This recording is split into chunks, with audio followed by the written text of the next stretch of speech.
요나서의 이야기는 어린아이도 잘 아는 한편의 동화 같은 이야기입니다. 하나님께서 아수르의 성읍인 니느웨를 구원하시고 그 백성들을 회개케 하시고자 요나를 택하셨습니다. 그런데 요나는 하나님의 명령을 따라서 니느웨로 가는 대신에 다시스로 도망을 가려고 요빠 항구로 내려갑니다. 그때 성경은 마침 다시스로 가는 배가 있었다, 이렇게 표현을 하고 있습니다. 하나님의 부르심이 그리고 그 맡겨주신 사명이 분명한데 도망가려고 했던 이유가 뭐냐면 여호와의 얼굴을 피하려고 했다, 이렇게 1장 말씀에 기록하고 있습니다. 참 어찌 인생이 여호와의 낯을 피할 수 있겠습니까? 그런데 도망하려고 하다 보니까 마침 그 다시스로 가는 배가 있었거든요. 그랬더니 뭐라 그랬을까요? 거봐, 이것 봐, 이 도망가는 게 이게 맞는 길일 거야, 이렇게 자기 마음대로 해석했을 것입니다. 그렇게 요나는 배삭스를 치르고 배에 올랐습니다. 근데 우리가 잘 아는 것처럼 큰 폭풍이 일어나서 배가 거의 깨질 지경에 이르게 되었습니다. 물론 하나님께서 큰 바람을 바다 위에 내리셨기 때문이죠. 배의 선원들이 두려워서 저마다 자기들이 믿는 신들을 부르고 살려달라고 그렇게 부르짖기 시작을 했습니다. 혹은 배를 가볍게 하면 혹시 무사히 지나갈까 싶어서 배 위에 있던 물건들을 바다로 던졌습니다. 그때 요나는 배의 아래층에서 깊이 잠이 들었다고 했어요. 참 요나는 대단한 사람이에요. 그 와중에 배 밑창에 가서 잠을 자고 있었으니 참 대단한 사람입니다. 선장이 사람들을 찾아 독려하면서 요나에게도 이렇게 말했습니다. 너도 얼른 너가 믿는 하나님에게 우리를 살려달라고 기도하라, 그렇게 말했습니다. 풍랑이 좀처럼 가라앉지를 않으니까 사람들이 누구 때문에 이런 어려움이 임하였는지 제비를 뽑아서 가리자고 했습니다. 그때에 요나가 제비에 뽑혔습니다. 우리가 물었습니다. 연유가 무엇이냐고. 요나는 사실 그대로 이야기했죠. 그 이야기를 전해들은 사람들은 요나를 바다에 던졌습니다. 어떻게 됐습니까? 바다가 이내 잠잠해졌습니다. 성경은 뭐라고 기록하냐 하면 조용해진 바다를 보면서 사람들이 크게 두려워했다고 했어요. 풍랑이 일 때보다 오히려 잠잠해지니까 두려운 마음이 들었다는 뜻이죠. 요나는 하나님께서 미리 준비해 두신 큰 물고기가 삼킨 바 되어서 그 물고기 뱃속에서 사흘 밤낮을 지내게 됐다, 성경은 이렇게 전합니다. 바로 그때 그 물고기 뱃속에서 하나님 앞에 드린 기도가 오늘 본문입니다. 여러분, 우리는 언제 기도합니까? 요나의 경우는 어땠을까요? 하나님께 사명을 받았을 때도 아니었고 길 떠나기 위해 의지하며 주님 앞에 기도했던 것도 아니었습니다. 물고기 뱃속에 들어가고 나니까 기도합니다. 절체절명의 위기가 되어야 비로소 기도하더라 하는 말이에요. 어쩌면 사람들은 바닥에 처박히고 그리고 아무것도 보이지 않는 물고기 뱃속에 들어가고 나서야 진짜 기도를 시작하는 모양입니다. 이것이 인간의 완악함입니다. 어리석음입니다. 요나는 하나님께서 주신 은혜의 기회를 다 날려버리고 나서야 이제 기도하기 시작을 합니다.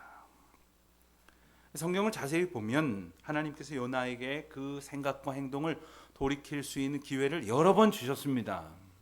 제일 먼저는 내가 내 사명자가 되어라, 니느웨에 가서 내 말을 선포하고 저들로 회개하여 구원에 이르게 하여라 했을 때가 바로 첫 번째입니다.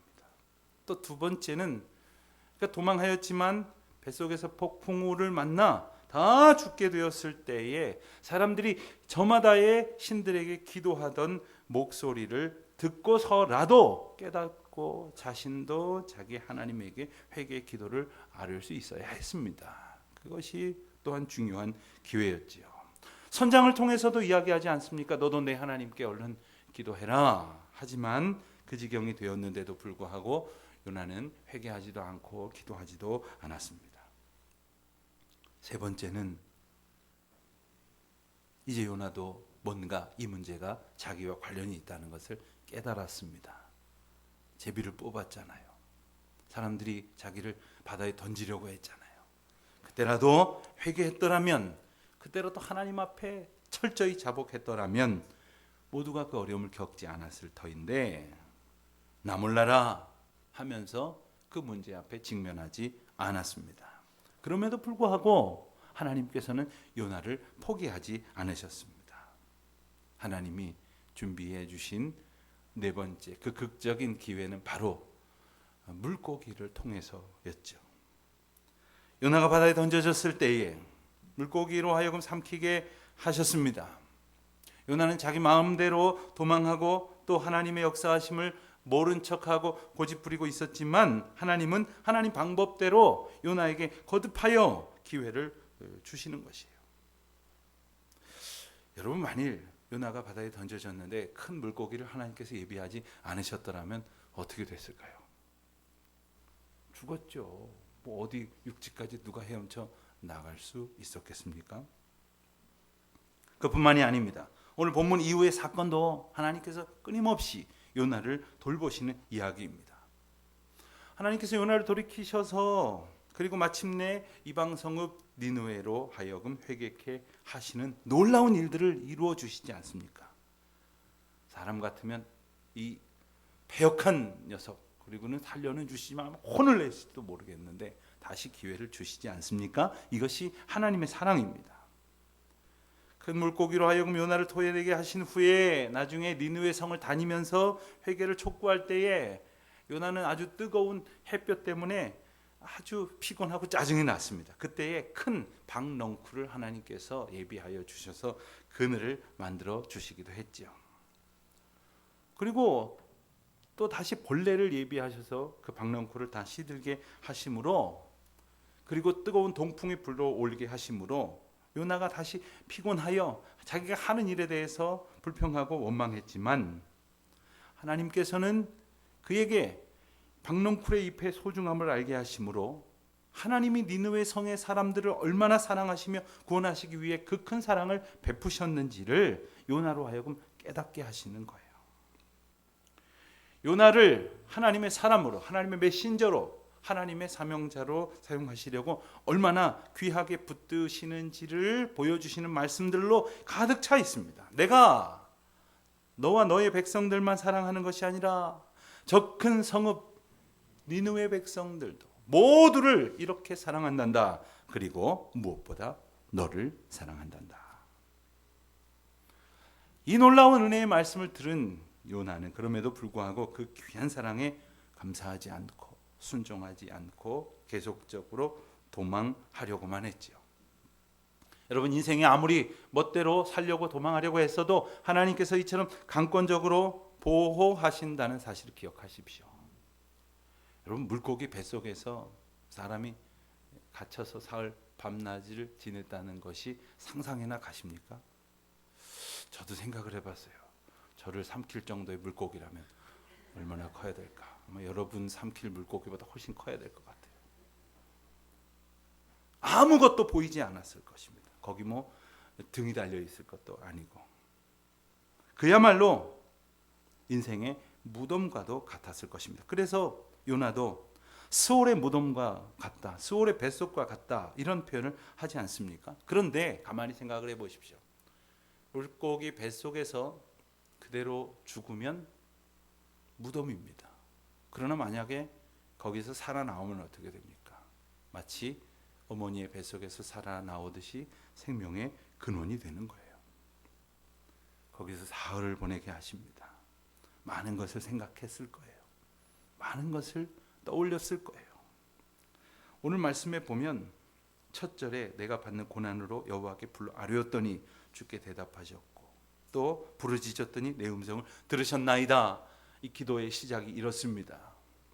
어떤 성경학자들은요, 이 요나의 기도를 분석하면서 오늘 말씀에도 이 감사하는 목소리라는 제목에 제가 의미하듯이 감사의 기도를 아뢰고는 있지만 회개의 기도가 없다, 이렇게 비판하는 학자들이 있어요. 그래서 곰곰이 말씀을 준비하면서 저도 생각을 해보니까 사실 정말 회개의 기도가 없어요. 오늘 본문의 표현상으로는 나오질 않아요. 그래서 이 요나의 기도 문제가 있다, 이러한 책들, 그런 설교들도 들어본 적이 있습니다. 하지만 저는 다르게 생각을 합니다. 그럼 사흘 밤낮 동안 뭐 했겠어요? 그리고 지금 2절에서 불러 아뢰었더니 대답하셨고 내가 부르짖었더니 음성을 들으셨다. 이 기도는 무엇이었을까요? 아마도 이 시간이 오기까지 요나는 처음에는 물고기 배를 걷어차면서 불평했을 거예요. 뭐냐고 말이에요. 왜 나를 이렇게 하냐고 원망하고 저항했을지도 몰라요. 그러나 이거 정말 큰일 났구나, 죽게 되었구나, 그래서 절망했을지도 몰라요. 그리고 하나님 앞에 자신을 비로소 돌아보게 되었을 거예요. 내가 얼마나 귀한 사명 받은 자인지, 또 나를 얼마나 하나님께서 사랑하셔서 일을 맡기셨는지, 그리고 나서 그 간절한 기도에 응답하시는 주님을 찬양하는 오늘 이 감사의 기도문을 아뢰고 있는 것입니다.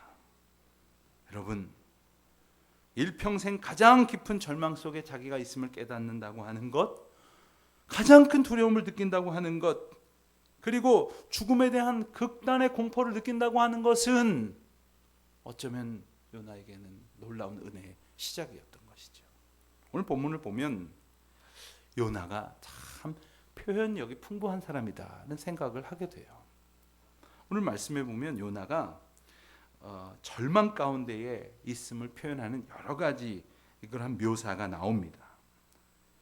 1절에 보면 물고기 뱃속이라고 그랬고요. 또 2절에 보면 내가 받는 고난, 또 스올의 뱃속, 3절에 보면 깊음 속 바다 가운데, 또 큰 물, 파도와 큰 물결, 또 4절에 보면 쫓겨났다는 표현을 씁니다. 5절에 보면 물이 나를 둘렀고 깊음이 에워싸고 바다 풀이 나를 감쌌다 했습니다. 6절에 보면 산의 뿌리까지 내려갔다고 했고 땅이 빗장으로 막았다고도 했고 구덩이에 빠졌다고도 했고 7절 피곤하다 하는 표현까지 씁니다. 모두 15가지 표현을 가지고 자신이 처한 이 극단의 어려움을 묘사하고 있어요.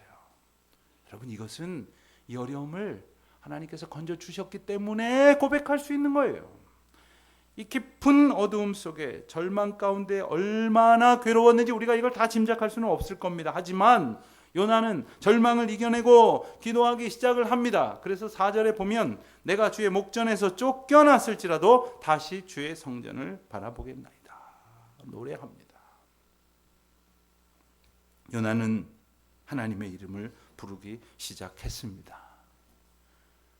그런데 오늘 본문을 보면 참 재미난 흥미로운 표현이 나옵니다. 2절 말씀을 보면 우리가 보는 성경에는 여호와께 불러 아뢰었더니 또 주께서 내 음성을 들으셨나이다, 이렇게 특별한 점을 발견하기 어렵습니다만은 이 부분의 원어 성경을 살펴보면 우리말에는 특별히 구별되지 않지만 하나님을 부르는 요나의 표현이 변해가기 시작하는 것을 볼 수 있습니다. 즉 앞에서 주께서 내게 대답하셨고 하는 그 표현은 3인칭을 사용을 했어요. 그런데 뒷부분에 주께서 내 음성을 들으셨나이다 하는 표현은 2인칭을 사용을 합니다. 여러분, 기도는 우리가 하나님께 아뢰는 것이죠. 당연히 2인칭이에요. 그런데 처음에는 그 하나님이 사실 나의 하나님으로 고백되지 못했어요. 나의 조상의 하나님, 나의 아버지의 하나님, 내 민족의 백성들의 하나님, 우리 교회 나를 위해서 기도하시는 목사님의 하나님, 장로님, 권사님들의 하나님, 이렇게 고백이 됐었지만 그는 이제 그 하나님이 나의 하나님이라고 고백을 하기 시작을 하는 거예요. 이 얼마나 놀라운 변화인지 모릅니다. 여러분, 우리가 신앙생활하는 것이 그것입니다. 예수 믿는 것이 바로 그것입니다. 사실 이 주님과의 교통이 시작되고서야, 주님이 나의 하나님이 되고서야 온전한 기도가 드려질 수 있는 것입니다. 반대로 기도하지 않는다면 그 결정적인 이유가 여기 있는 거예요. 내가 만나고 내가 알아야 할 그 하나님이 나의 하나님이 되시지 못하기 때문에 기도하지 않는 거지요. 이제부터 주님과의 교통이 시작되는 것입니다. 이제부터 요나의 참된 기도가 아뢰어지기 시작을 하는 것입니다. 주님이 나의 하나님 되시고 예수 그리스도가 나의 구주가 되시기 때문에 이제는 그 어떤 아픔도 이겨낼 수 있게 하신 것을 감사하고 고난마저도 기꺼이 즐거워할 수 있다고 노래하는 것이죠. 그래서 바울은 로마서 5장 3절에서 노래하기를 다만 이뿐 아니라 환난 중에도 즐거워하나니 이는 환난은 인내를, 인내는 연단을, 연단은 소망을 이루는 줄을 알미니라. 이 모든 환난이, 고난이 주님께로부터 왔음을 깨달았기 때문입니다. 여러분, 아무리 그렇다고 해도 어떻게 환난 중에 즐거워하고 감사할 수 있단 말입니까? 이것이 바로 하나님의 주권 아래에 우리가 있게 됐다는 확신을 가졌을 때에 얻는 축복인 것입니다. 생각해 보십시오. 지나온 시간들을 추억해 보면 우리 중 누구라도 마치 물고기 뱃속에 갇힌 요나와 같은 시간들이 있음을 기억할 것입니다. 열심히 애쓰고 수고하고 준비했지만 하는 일마다 실패하고 시험 볼 때마다 낙방하고 그리고 오히려 건강을 잃고 사람들은 떠나버리고 모든 것이 무너지는 것 같은 절대적인 절망을 경험할 때가 있었을 것입니다. 어쩌면 아득하게 지금도 그때를 기억하면 떠올리면 가슴 아프고 몸이 떨리는 그런 분들도 계실 것입니다. 각자 개인의 삶뿐만 아니라 가정마다 또 교회의 크고 작은 공동체 안에서도 또 이 나라 이 민족의 역사 가운데서도 돌이켜보면 그 숱한 아픔과 시련 속에서 우리는 물고기 뱃속에 들어가 있었던 것 같은 캄캄하고 어두운 시간들을 보냈을 거예요. 그것을 경험했을 것입니다. 하지만 그 깊은 어둠 속에서 절대적 절망 가운데에서 우리에게 찾아와 주신 주님, 나의 기도를 들어주신 주님, 나의 간구에 응답하여 주신 주님, 그 하나님을 노래할 수 있게 하신 것은 그 어떤 복보다도 크고 은혜보다도 넘쳐나는 것입니다. 그렇게 예수님을 만난 사람을 우리가 기억을 합니다. 바울은 어쩌면 아무것도 보이지 아니하는 그런 형편 가운데서 물고기 뱃속에 갇혔던 요나와 비슷했었을 것 같아요. 눈이 아무것도 보이지 않으니 누가 나를 어디로 끌고 가는지 인도하는지 알 수가 없는 겁니다. 그 숱한 고난 그 길을 견딘 바울은 또 로마서 8장 18절에서 자기가 겪는 고난에 대해서 이제는 이렇게 노래합니다. 생각하건대 현재의 고난은 장차 우리에게 나타날 영광과 비교할 수 없도다. 사랑하는 성도 여러분, 고난 가운데서 어떻게 감사할 수 있습니까? 그것은 여기까지 인도하신 주님을 분명히 감사함으로 떠올리는 것이고 그 하나님이 지금도 나와 함께 하심을 찬송하는 것이고 그리고 그 하나님이 나를 인도하신다 하는 약속 가운데 우리가 거하기 때문이지요. 다시금 감사의 계절을 맞습니다. 우리는 농사하지는 않습니다만은 풀 한 포기 우리 손으로 심은 적이 없지만 작은 과일나무 하나 기른 적이 없지만 얼마나 많은 것을 우리가 먹으며 또 나누며 살아가고 있습니까? 우리가 행한 그 노력에 비하면 만 가지 축복 가운데 우리가 살아가고 있지 않습니까? 이 놀라운 은혜의 계절에 주님을 온전히 찬송하고 경배하며 영화롭게 영광 돌려드리는 우리 모두가 되시기를 주님의 이름으로 축원드립니다.